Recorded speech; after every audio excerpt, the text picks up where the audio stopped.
In most large companies, you're going to find that strategy and creativity are on opposite sides of the aisle. On one side, you're going to find the strategists, the marketing people who favor statistics and analytical data. These are left brain thinkers. On the other side, you're going to have the designers and creatives who favor right brain thinking.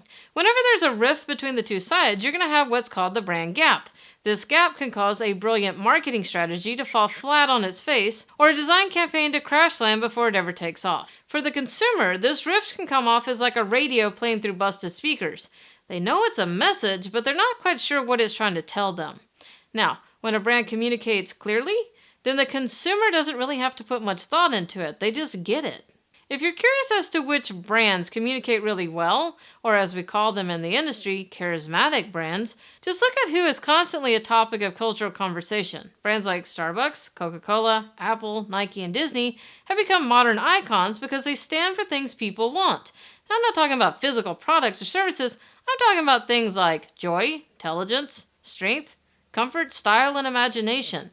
These charismatic brands are things people truly believe there is no substitute for.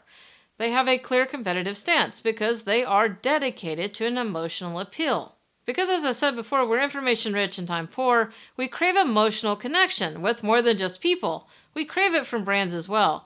There are 5 disciplines that all charismatic brands follow, and we're going to discuss them as we move forward into future units.